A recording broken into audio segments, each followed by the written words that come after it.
Halo semuanya, kami dari kelompok 1 yang berisikan Elvin Winata, Ivana Azra Balafi, Stefani, Furla Aulia, Feby Farezi, dan Afzan Baitul Akmal.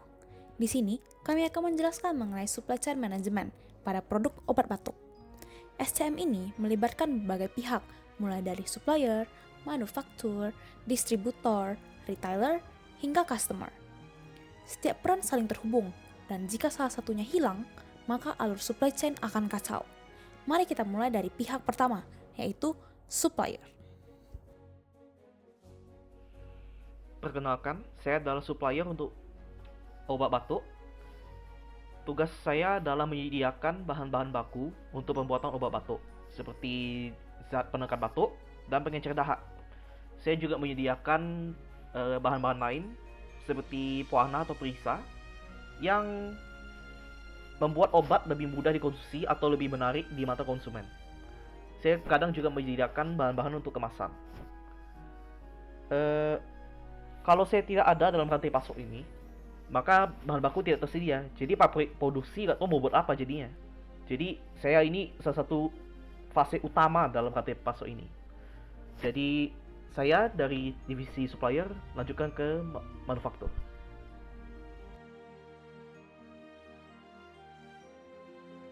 Halo, perkenalkan, saya adalah manufaktur.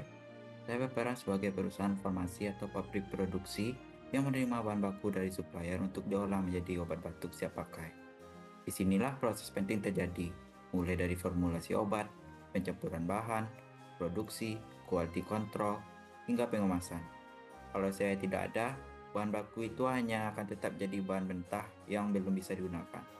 Setelah proses produksi selesai, saya menyerahkan produk jadi kepada distributor agar bisa didistribusikan ke pasaran.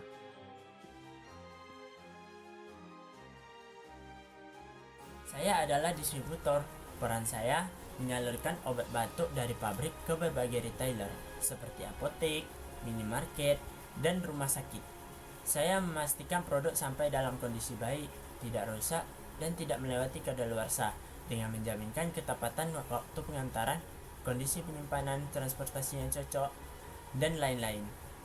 Kalau saya tidak ada, maka obat batuk hanya akan menumpuk di pabrik dan enggak kemana-mana. Apa gunanya obat batuk kalau tidak masuk ke mulut? Selanjutnya saya serahkan ke retailer.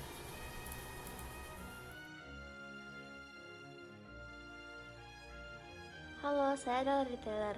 Saya adalah pihak yang menjual langsung obat batuk ke masyarakat. Saya dapat berupa toko obat, minimarket, ataupun rumah sakit. Produk yang saya terima dari distributor, saya simpan sesuai standar. Lalu sayalah yang akan memberikan produk jadi kepada konsumen, baik itu melalui penjualan langsung ataupun pemberian berdasarkan surat dokter. Kalau saya tidak ada, konsumen tidak akan ada tempat untuk membeli produk jadi. Distributor tidak mungkin datang ke rumah konsumen untuk satu persatu kan.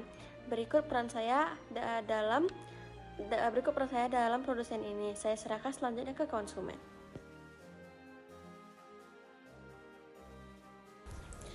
Halo, saya itu konsumen. Saya ini lagi batuk. Jadi saya perlu banget obat batuk. Cara tercepat dan teraman saya mendapatkan obat batuk itu pasti melalui retailer. Kalau saya tidak ada, maka seluruh proses supply chain ini tidak akan ada gunanya karena tidak ada minat atau keperluan untuk produk jadinya. Sayalah tahapan terakhir dari proses supply chain ini. Jadi, itulah gambaran supply chain obat batuk. Mulai dari supplier, manufaktur, distributor, retailer, hingga customer. Semua saling berhubungan.